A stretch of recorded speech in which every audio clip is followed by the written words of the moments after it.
Hey everyone, today I'm going to show you how to delete draft reels on Instagram. Stick around until the end to learn all the steps and tips to clean up your drafts and free up space in your account. Let's get started. First, open the Instagram app. Now swipe right to open the camera, and this will bring you directly to the Instagram camera interface. At the bottom of your screen, you will see several options. Tap on Reels to switch to the reel creation mode. Next, at the bottom left, there is a gallery icon, so go ahead and click on that. At the top of the screen, you will notice a section labeled as Drafts, so click on this draft section. Now you will see all your saved draft reels, so you can choose the one that you want to discard.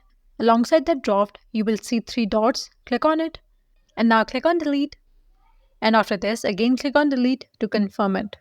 And with that, you have successfully discarded draft reels. That's all for today's video. Leave a comment and let us know if this is helpful. Thanks for watching.